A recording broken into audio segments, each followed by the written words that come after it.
نہایت ہی واجب الاحترام میرے بزرگوں، دوستوں اور بھائیوں،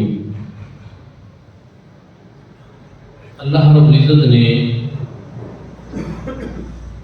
قرآن مجید فرقان حمید کی صورت میں ایسی جامع کتاب حضور نبی کریم صلی اللہ علیہ وآلہ وسلم پر نازل فرمائی ہے کہ جس میں ہماری زندگی کے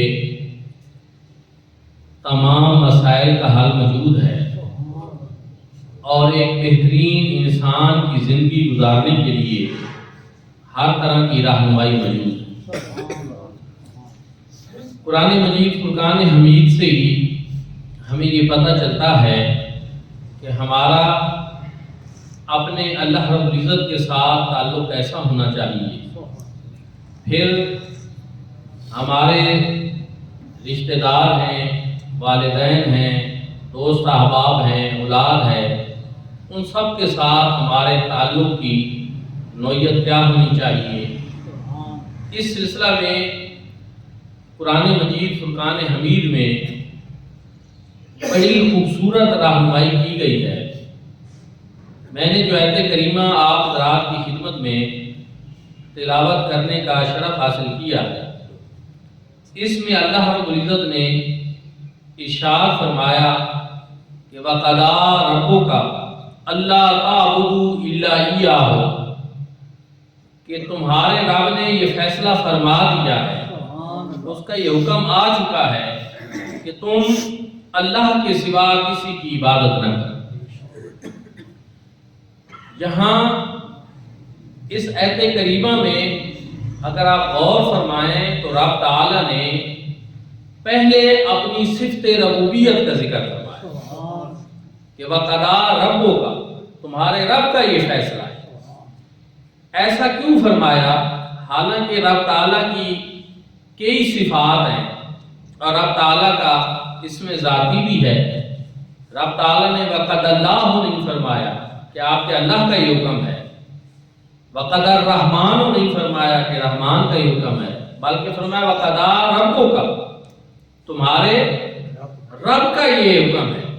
کیوں؟ اس لیے کہ قرآن مجید فرقان حمید کا ہر حرف جو ہے اللہ رب العزت نے اس کو جس انداز میں نازل فرمایا ہے وہ بھی کسی حکمت سے خالی نہیں، ہدایت سے خالی نہیں، کسی پیغام سے خالی نہیں، کیونکہ پہلے اللہ رب العزت کی یہ جو صفت ربوبیت ہے اس کو سمجھنا ضروری ہے کہ رب کے ایک معنی وہ ہیں جو علماء کرام نے، مفسرین نے بیان کی۔ حضور ذوالعلومت حضرت جسٹس پیر محمد کرم شاہ الازہری رحمۃ اللہ تعالی علیہ، آپ نے تفسیر ضیاء القرآن میں، قاضی ثناء اللہ صاحب پانی پتی نے تفسیر مظہری میں، قاضی بزاوی علیہ رحمہ نے تفسیر بزاوی میں، اور مفسرین نے بھی اس کو بیان کیا ہے کہ رب کے معنی ہیں تبلیغ و شیء الی کمالہ بحسب استعداد الازلی شیئا فشیئا، کہ کسی چیز کو درجہ بدرجہ مرتبہ کمال تک پہنچانے والی ہستی کو رب کہتے ہیں۔ درجہ بدرجہ مرتبہ کمال تک پہنچانے والی ہستی کو رب کہتے ہیں۔ اور عرف عام میں، ہمارے اس معاشرے میں جو اس کا معنی عام طور پر لوگ سمجھتے ہیں وہ ہے رب کا معنی پالنے والا، پروردگار ہے، پالنے والا۔ درست ہے، وہ بھی اپنے مفہوم کے لحاظ سے درست ہے کہ ہمیں رب تعالیٰ ہی پالتے ہیں، رزق وہی عطا فرماتے ہیں، اسی کی ہی ساری عنایات ہیں، کرم نوازیاں ہیں اور اسی کے ہی سلسلے ہیں۔ تو رب تعالیٰ نے یہ ارشاد فرما کر کہ وَقَضَىٰ رَبُّكَ أَلَّا تَعْبُدُوا إِلَّا إِيَّاهُ، کہ اگر تمہیں رزق میں دیتا ہوں، تمہیں پالتا میں ہوں، تمہاری روزی کا بندوبست میں کرتا ہوں، تو پھر جو رب تمہارے لیے یہ اہتمام اور انتظام کرتا ہے اسی کا یہ حکم ہے کہ پھر عبادت بھی اسی کی۔ ہمارے اس معاشرے میں بھی کہا جاتا ہے کہ جس کا کھاؤ اسی کے گیت کا، تو رب تعالیٰ بھی فرمانا یہ چاہتے ہیں کہ اگر تم کھاتے رب کا ہو تو پھر عبادت بھی اسی رب کی کرو، بندگی بھی اسی کی کرو، شکر اسی کا بجا لاؤ جو تمہیں رزق دیتا ہے، جو تمہارے لیے یہ سارا انتظام کرتا ہے۔ وَقَضَىٰ رَبُّكَ أَلَّا تَعْبُدُوا إِلَّا إِيَّاهُ، اور اللہ کے سوا کسی اور کی بندگی نہ کرو، کسی اور کی عبادت نہ کرو۔ اس سے یہ پتہ چلا کہ بندے کا اپنے رب کے ساتھ تعلق کی نوعیت ایک معبود کے ساتھ عابد کی سی ہے، کہ رب تعالیٰ کی ذات معبود حقیقی ہے اور بندہ اس کی عبادت کرنے والا ہے۔ دوستان ذکر پھر ارشاد فرمایا اپنی عبادت کے حکم کے بعد، یعنی رب تعالیٰ کی بندگی کرنا، عبادت کرنا اور کسی اور کی بندگی نہ کرنا، کسی اور کے ساتھ اس کو شریک نہ ٹھہرانا، کسی اور کی عبادت نہ کرنا، کسی اور کو معبود نہ سمجھنا، یہ ایک بڑی اہمیت کی حامل چیز ہے، یہ بنیادی چیز ہے مسلمانوں کے عقائد میں سے۔ اب اس کے فوراً بعد اگر کسی چیز کا ذکر کیا جا رہا ہے تو اس کا مطلب یہ ہے کہ وہ چیز بھی بہت اہم ہے، اور وہ کیا ہے؟ فرمایا وَبِالْوَالِدَيْنِ احسانا، اپنے والدین کے ساتھ بھی حسن سلوک کرو، احسان کا سلوک کرو۔ دوستوں اور بھائیوں، رب تعالیٰ نے پہلے اپنی صفت ربوبیت کا خود ذکر فرمایا، پھر والدین کے بارے میں فرمایا کہ ان کے ساتھ احسان کرو، اس وجہ سے کہ والدین بھی اللہ رب العزت کی صفت ربوبیت کا مظہر ہے۔ رب تعالیٰ رزق وہ دیتا ہے، روزی وہ دیتا ہے، سارا کچھ وہ کرتا ہے، لیکن آگے جو انتظام ہے وہ والدین کے ذمہ ہے، وہ ڈیوٹی ان کی ہے۔ ماں اور باپ کے دل میں اولاد کی ایک فطری محبت رکھ دی گئی ہے، اور اس کے نتیجے میں ظاہری طور پر سارا وہ کرتے ہیں۔ جیسا کہ دیکھیں بارش کون برساتا ہے؟ اللہ پاک، لیکن ایک فرشتے کی ڈیوٹی ہے۔ اسی طرح یہ والدین کی ڈیوٹی میں شامل ہے کہ وہ اولاد کو پالے پوسیں، ان کی پرورش کریں، ان کی تربیت کریں، یہ سارا سلسلہ کریں۔ تو اس طرح اللہ رب العزت کی انعامات اور اس کی نعمتوں کے اوپر جو ہے اس کا شکر بجا لانا بندگی کی صورت میں ضروری ہے۔ اسی طرح والدین کی جو مہربانیاں اولاد کے اوپر ہیں ان کا شکر بجا لانا اس صورت میں ضروری ہے کہ ان کے ساتھ حسن سلوک کیا۔ رب تعالیٰ نے فرمایا وَبِالْوَالِدَيْنِ احسانا، والدین کے ساتھ احسان کا سلوک کرو۔ قرآن مجید فرقان حمید میں دو چیزیں ہیں، ایک ہے عدل اور ایک ہے احسان۔ عدل کیا ہے؟ معاملے کو پورا پورا طے کرنا، اس کو عدل کہتے ہیں۔ اور احسان کیا ہے؟ عدل سے ایک قدم آگے بڑھ جانا۔ دوست ہیں، رشتہ دار ہیں، تعلق والے ہیں، ان کے بارے میں رب تعالیٰ نے انسان کو اختیار دیا۔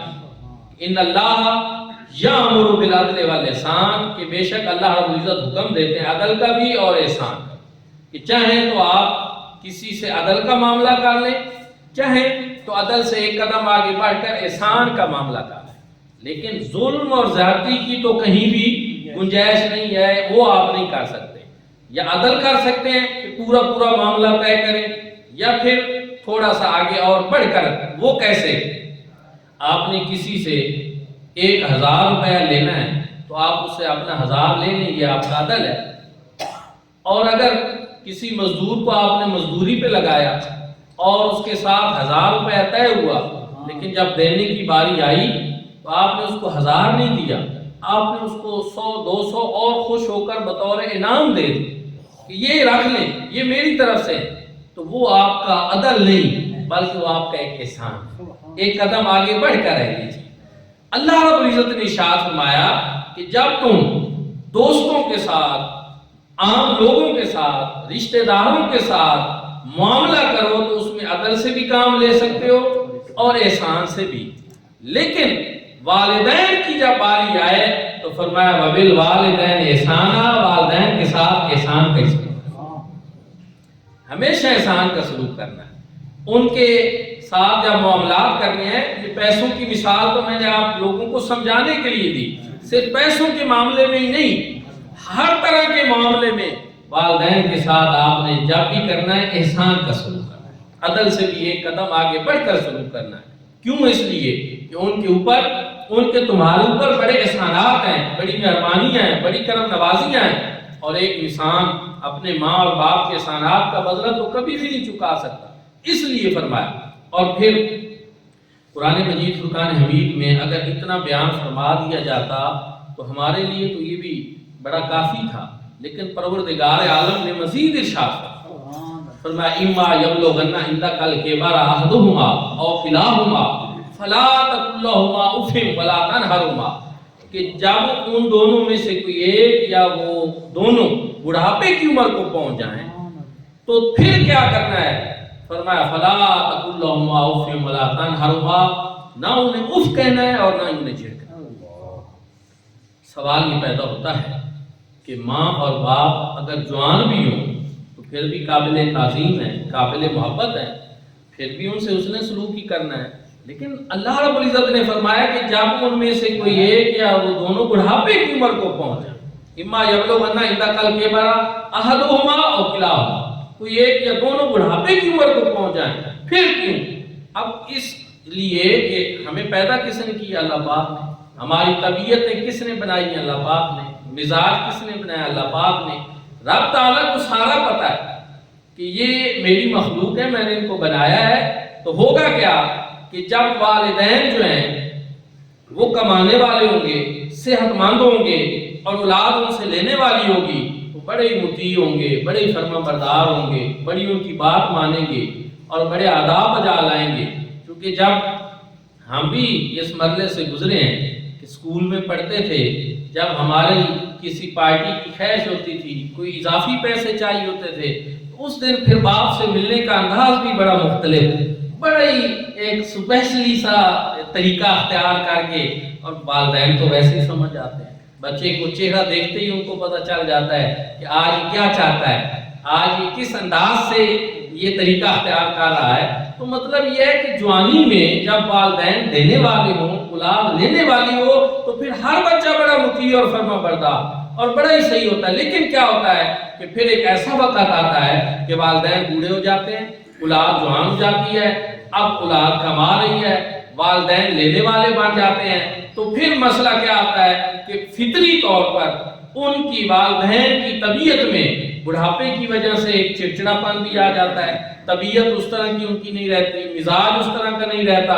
تو پھر اس وقت جو ہے وہ بڑا ایک امتحان کا وقت ہوتا ہے اولاد کے لیے، ایک بڑی آزمائش ہوتی ہے کہ اب دیکھو تم کیا کرتے ہو۔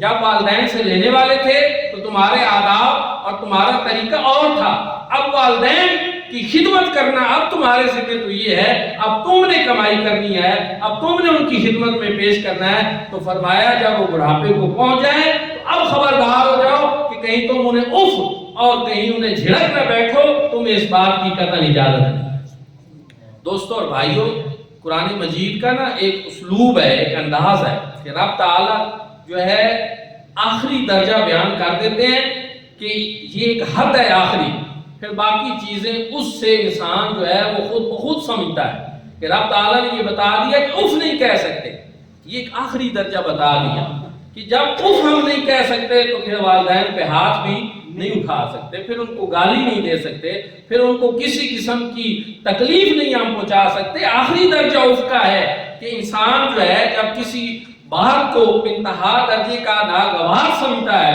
تو پھر انسان کہتے ہیں اف۔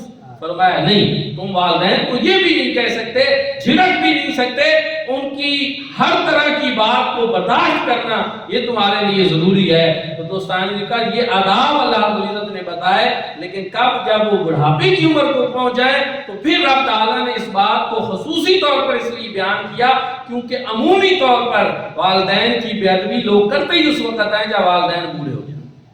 جوانی میں تو ان کا ایک خوف ہوتا ہے، یا ان سے ایک لالچ ہوتا ہے، یا ان کا ایک روب و دبدبہ ہوتا ہے، تو کوئی انسان ہی عام طور پر پھر جوانی میں بے ادبی نہیں کرتا۔ رب تعالیٰ کو بھی پتہ تھا تو اللہ رب العزت نے اس بات کو خصوصی طور پر ارشاد فرمایا۔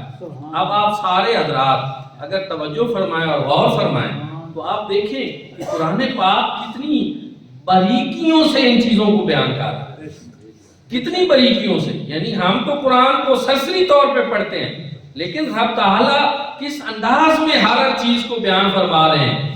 آج والدین گلا کرتے ہیں کہ ہماری اولاد نافرمان ہے جی، کوئی ہماری اولاد کو دم کر دیں، کوئی تویز دے دیں، کوئی ان کو سمجھائیں۔ اور یہ میں حقیقت بیان کر رہا ہوں ممبر پہ بیٹھے ہوئے کہ کئی والدین میرے پاس بھی ہیں، یہ میرا ذاتی تجربہ بھی ہے۔ تو ہم اس وقت سوچتے ہیں کہ ان کا اصل حل اب نہیں، ان کا حل پہلے تھا کہ ان کو قرآن کی تعلیم دیا اور یہ چیز، یہ سبق ان کو صحیح طریقے سے پڑھایا جاتا کہ والدین کے ساتھ تم نے کیا سلوک کرنا ہے۔ وہ تمہارے لیے اللہ پاک کی کتنی بڑی نعمت ہے، وہ تمہارے لیے رب تعالیٰ کی کتنی بڑی انعام ہے رب تعالیٰ کی طرف سے۔ تو فرمایا وَبِالْوَالِدَيْنِ إِحْسَانًا إِمَّا يَبْلُغَنَّ عِندَكَ الْكِبَرَ أَحَدُهُمَا أَوْ كِلَاهُمَا فَلَا تَقُل لَّهُمَا أُفٍّ وَلَا تَنْهَرْهُمَا وَقُل لَّهُمَا قَوْلًا كَرِيمًا۔ اور مزید فرمایا جب والدین سے، ماں اور باپ سے گفتگو کرنی ہے تو بڑے نرم لہجے کے ساتھ۔ دیکھیں کتنا حساس ہے قرآن مجید، فرقان حمید نے کتنی گہرائی میں جا کر ایک بات بتائی ہے، کیونکہ والدین کے لیے یہ نہیں ہوتا کہ آپ لازمی طور پر، اللہ معاف کرے، والدین کو کوئی تھپڑ ماریں گے تو ان کے دل پہ چوٹ لگے گی، نہیں۔ والدین تو اولاد کے بارے میں اتنے حساس ہوتے ہیں کہ وہ اپنی اولاد کا رویہ دیکھ کر بھی جو ہے اس کو بڑا محسوس کرتے ہیں، رویوں سے، ان کی گفتگو، ان کے اٹھنے بیٹھنے کا انداز، ایک ایک چیز۔ وہاں اس طرح کا معاملہ شدت تو ہو ہی نہیں سکتی، وہاں تو اس چیز کا بڑا لحاظ رکھا جاتا ہے کہ رب تعالیٰ ارشاد فرما رہے ہیں کہ جب تم نے اپنے والدین سے گفتگو کرنی ہے تو وَقُلْ لَهُمَا قَوْلًا كَرِيمًا، ان دونوں کے ساتھ گفتگو بھی بڑے نرم لہجے کے ساتھ، قول کریم کے ساتھ کرنی ہے، انتہائی شائستہ اور مہذب انداز میں کرنی ہے۔ دوستو یہاں پھر رب تعالیٰ نے مزید ارشاد فرمایا، بیٹھنے کے آداب بھی بتائے، فرمایا وَخْفِضْ لَهُمَا جَنَاحَ الذُّلِّ مِنَ الرَّحْمَةِ، جب والدین کے پاس بیٹھنا ہے تو بڑے عاجزی ان کے ساری کے پر بچھا کر بیٹھنا۔ کتنا ادب سکھایا جا رہا ہے والدین کا، اور کس انداز میں گفتگو کیسے کرنی، معاملات کیسے کرنے، گفتگو کیسے کرنی ہے، اور بیٹھنا کیسے ان کی بارگاہ میں۔ یہ نہیں کہ بوڑھا باپ جو ہے وہ بڑھاپے کی وجہ سے سر جھکائے بیٹھے ہو اور تم اس کے سامنے جوانی کا زور دکھا کر بڑے عقل خان بن کے بیٹھے ہو۔ فرمایا نہیں، وَخْفِضْ لَهُمَا جَنَاحَ الذُّلِّ مِنَ الرَّحْمَةِ، والدین کے سامنے بیٹھنا ہے تو بڑے عاجزی ان کے ساری کے ساتھ، اپنے عاجزی ان کے ساری کے پر بچھا کر ان کی بارگاہ میں محبت اور شفقت کے ساتھ بیٹھنا ہے۔ اب یہاں ایک سوال پیدا ہوتا ہے اور وہ قابل غور ہے کہ ماں اور باپ کو اتنی اہمیت دی جا رہی ہے، ان کے آداب سکھائے جا رہے ہیں، ان کی محبت اور تعظیم سکھائی جا رہی ہے، کیوں؟ اس لیے کہ تمہارے اوپر تمہارے والدین کے بڑے احسانات ہیں، ان کی بڑی مہربانیاں ہیں، ان کی بڑی نواسیاں ہیں، انہوں نے تمہارے اوپر بڑی محنتیں کی ہیں، پیٹ کاٹے ہیں۔ اب یہ نہیں کہ تم اپنے رویے سے ان کو دکھ دو، تکلیف دو، بلکہ ان احسانات کا بدلہ چکانے کے لیے تم ان کے ساتھ معاملات میں حسن سلوک کرو، گفتگو میں قول کریم ہو، اور بیٹھنے کے لیے اپنے عاجزی انکساری کے پر بچھا کر۔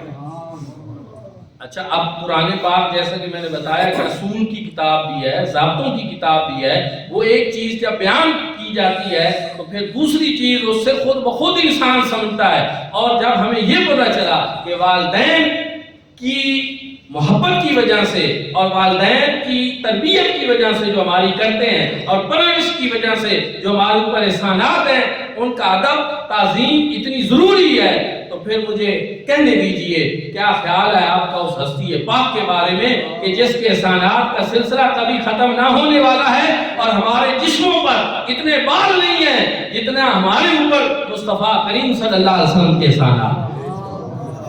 تو پھر حضور علیہ السلام کا ادب، تعظیم اور محبت وہ ہمارے لیے کتنی ضروری ہو۔ اگر والدین کا ادب، احترام اور تعظیم اتنی ضروری ہے، بعض ہمارے دوست جو ہیں وہ ادب، آداب، محبت اور تعظیم کی باتوں کو شرک سے جوڑ دیتے ہیں، کہتے ہیں تعظیم نہ کرو کسی کی، صرف اللہ کی تعظیم کرو، کسی سے اتنے محبت میں غلوب نہ کرو، اتنا احترام نہ کرو، یہ صرف اللہ کے لیے ہونی چاہیے یہ چیزیں۔ حالانکہ وہ یہ دیکھتے نہیں کہ رب تعالیٰ یہ سارا کچھ والدین کے لیے بتا رہا کہ ان کے ساتھ معاملات میں حسن سلوک کرو، گفتگو میں ان کے ساتھ تمہارا لہجہ شائستہ ہونا چاہیے، تہذیب یافتہ ہونا چاہیے، اور اس میں نرمی ہونی چاہیے، اور بیٹھتے ہوئے بھی ادب کے ساتھ جھک کر ان کی بارگاہ میں بیٹھنا ہے۔ تو جب والدین کے بارے میں رب تعالیٰ اتنا کچھ بتا رہے ہیں تو پھر اس سے ہمیں یہ پتہ چلا کہ حضور نبی کریم صلی اللہ علیہ وآلہ وسلم کی بارگاہ میں پھر بیٹھنے کے آداب جو ہیں، گفتگو کرنے کے آداب جو ہیں، اور حضور علیہ السلام سے محبت، ادب اور تعظیم وہ کتنا زیادہ ضروری ہے۔ حالانکہ اس کے بارے میں تو رب تعالیٰ نے قرآن پاک میں یہ بھی ارشاد فرمایا وَتُوَقِّرُوهُ کہ جب تم حضور علیہ السلام کی تعظیم کرو اور توقیر کرو تو پھر اپنی حدوں سے بھی بڑھ کر کرو۔ والدین کے لیے تو پھر بھی کوئی نہ کوئی حد ہوگی، لیکن فرمایا میرے محبوب کی تعظیم اور توقیر کے لیے کوئی حد نہیں ہے، حدوں سے بڑھ کر مبالغے کے سیغے ہیں۔ وَتُوَقِّرُوهُ فرمایا میرے محبوب کا ادب اور تعظیم تم حدوں سے بڑھ کر۔ تو دوستان ذی وقار، یہ آداب والدین کی بارگاہ کی اللہ رب العزت نے خود سکھائے۔ اب یہاں میں ایک اور چیز بھی بیان کرنا چاہتا ہوں۔ ہمارے معاشرے اور سوسائٹی کو یہ ایک مرض لاحق ہو چکا ہے کہ ہم اپنی ہر بات کو یورپ کے تناظر میں دیکھتے ہیں کہ یورپ میں جی ایسا ہوتا ہے، کوئی وہاں سے چکر لگا کے آیا تو وہ ہمیں بھی بڑا بتا رہا ہوتا ہے جی وہاں بہت کچھ ہے، یہاں یہ ہے وہ ہے۔ تھوڑا سا اب اس بات پہ بھی غور کریں، یورپ میں کیا ہے، اولڈ سٹیزن ہوم بنے ہوئے ہیں۔ اولڈ سٹیزن ہوم کا مطلب یہ ہے کہ جب والدین ماں اور باپ بوڑھے ہو جائیں تو آپ ان کو وہ ایک ہاسپیٹل سمجھ لیں یا اس طرح کی ایک جگہ ہے، وہاں پہ جا کر چھوڑ آئیں، اور وہاں پہ جو ہے نرسیں ہوں گی، وہ ان کی خدمت کریں گی، ان کا خیال رکھیں گی، اور سال کے بعد مادر ڈے آتا ہے یا فادر ڈے آتا ہے، آپ پھولوں کا ایک گلدستہ لیں اور جا کر ماں اور باپ کو پیش کر دیں کہ میں نے ماں اور باپ کے ساتھ اظہار محبت کر دیا، مجھے بڑی چاہت ہے۔ اور آج کل تو سوشل میڈیا کا دور ہے تو اس پر مزید یہ کہ گلدستہ دیتے ہوئے بے شک ایک تصویر بھی بنا لیں اور شیئر کر دیں، پوسٹ کر دیں کہ یہ میں فادر ڈے منا رہا ہوں، یہ میں مادر ڈے منا رہا ہوں، اور یہ بس سب کچھ ہو گیا، ساری محبت ختم۔ لیکن آپ اس بات کو سمجھیں، بظاہر اس میں یہ ٹھیک ہے کہ ایک چیز نظر آتی ہے کہ والدین نرسوں کے پاس چلے گئے، وہ ان کی تیمارداری کرتی رہی، ان کی کوئی خدمت بھی کرتی رہی، دیکھ بھال بھی کرتی رہی، لیکن آپ مجھے بتائیں کہ کیا ماں اور باپ جو ہے وہ یہی چاہتے ہیں؟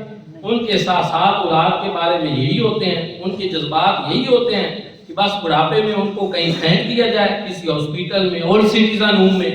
دوستوں اور بھائیوں، ماں اور باپ تو وہ ہوتے ہیں جو یہ سمجھتے ہیں کہ ہم اپنے گھر میں رہیں، ہماری اولاد ہماری آنکھوں کے سامنے جوان ہوتی رہے، ہمارے پوتے ہوں، بیٹیاں ہوں، بیٹے ہوں، وہ ہمارے سامنے کھیلتے رہیں، بھلے ہم بھوکے پڑے، بھلے کچھ کھائیں پیئے نہیں، لیکن ہم ان کو، وہ تو اپنی اولاد کو دیکھ دیکھ کر جوان رہتے ہیں، اور ان کو نہ کھانے کی فکر ہوتی ہے نہ پینے کی ہوتی ہے۔ ان کے لیے تو سب سے بڑھ کر یہ ہوتا ہے کہ وہ اپنی اس اولاد کو اپنی آنکھوں کے سامنے دیں۔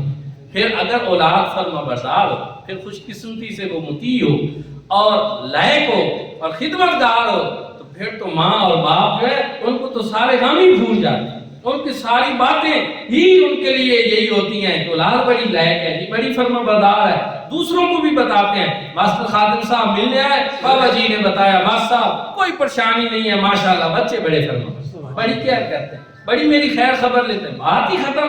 اس لیے یورپ کا یہ طرز عمل جو ہے، اگر اس کو اسلام کے طرز عمل سے دیکھیں تو اسلام یہ کہتا ہے کہ ماں اور باپ کو وہاں ہاسپیٹلوں میں جا کر ایسے پھینک کر نہ آ جائیں، سال کے بعد ایک دفعہ مادر ڈے اور فادر ڈے نہ منائیں، بلکہ سال کے سارے دنوں میں ماں اور باپ کی خدمت۔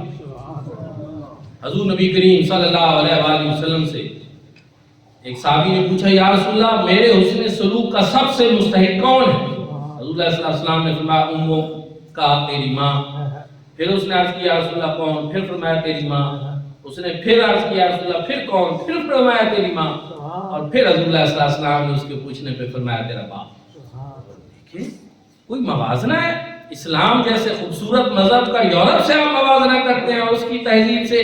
کیوں؟ اس لیے کہ یورپ کی تہذیب میں سب کچھ ہے، لیکن یہ دلوں کے جو احساسات ہیں، یہ جو جذبات ہیں، ان کا بھی اگر کسی نے خیال رکھا ہے تو اسلام یہ سمجھتا ہے کہ ایک ماں اور باپ کے دل میں اپنی اولاد کے لیے کتنی محبت ہوتی ہے، کتنی تڑپ ہوتی ہے، اور اولاد کے لیے یہ کتنا خوبصورت موقع ہے کہ وہ اپنے ماں اور باپ کی اس موقع پہ خدمت کر کے اپنے لیے جنت کمائے۔ حدیث پاک آپ نے سن رکھی ہو، حضور نبی کریم صلی اللہ علیہ وآلہ وسلم نے ممبر کی ایک سیڑھی پہ قدم رکھا، فرمایا آمین، دوسری پہ قدم رکھا، فرمایا آمین، تیسری پہ قدم رکھا، فرمایا آمین۔ صحابہ کرام حیرت زدہ ہوئے، عرض کی یا رسول اللہ آج تو عجیب بات دیکھی ہے کہ کہ آپ نے کسی کی بات اوپر آمین کہی ہے لیکن ہمیں بات نہیں سمجھ آئی اور کیا معاملہ ہے؟ حضور اللہ صلی اللہ علیہ وسلم نے فرمایا میں نے ممبر کی پہلی سیڑھی پہ قدم رکھا، جبریل امین تھے اور وہ یہ دعا کر رہے تھے کہ ہلاک ہو جائے وہ شخص کہ جس کے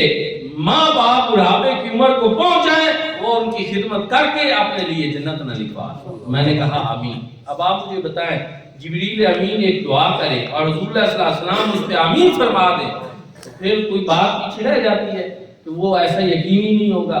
تو ہلاکت کی بات دعا ہے ان کے لیے جو اپنے بوڑھے والدین کی خدمت نہیں کرتے۔ اور پھر دوسری سیڑھی پہ قدم رکھا تو انہوں نے یہ کہا کہ یا رسول اللہ جب کسی جگہ پہ آپ کا نام نامی اس میں گرامی بولا جائے، کسی کے سامنے آئے اور کوئی آپ پر درود نہ پڑے تو وہ شخص بھی ہلاک۔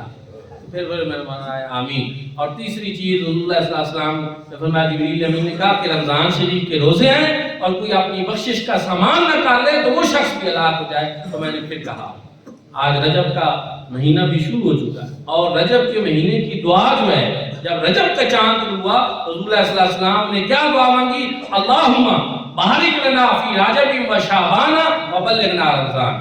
اے اللہ ہمارے شعبان اور ہمارے رجب اور شعبان میں برکت عطا فرما اور ہمیں رمضان کا مہینہ نصیب فرما۔ ہم بھی یہ دعا کرتے ہیں اللہ پاک ہمیں رمضان کا مہینہ نصیب فرمائے، حضور علیہ الصلوۃ والسلام پہ درود پڑھنے کی بھی توفیق عطا فرمائے اور والدین کا ادب و احترام کرنے کی بھی توفیق۔ والدین تو وہ ہیں، ایک اور میں حدیث پاک سنا کر اپنی بات سمیٹتا ہوں۔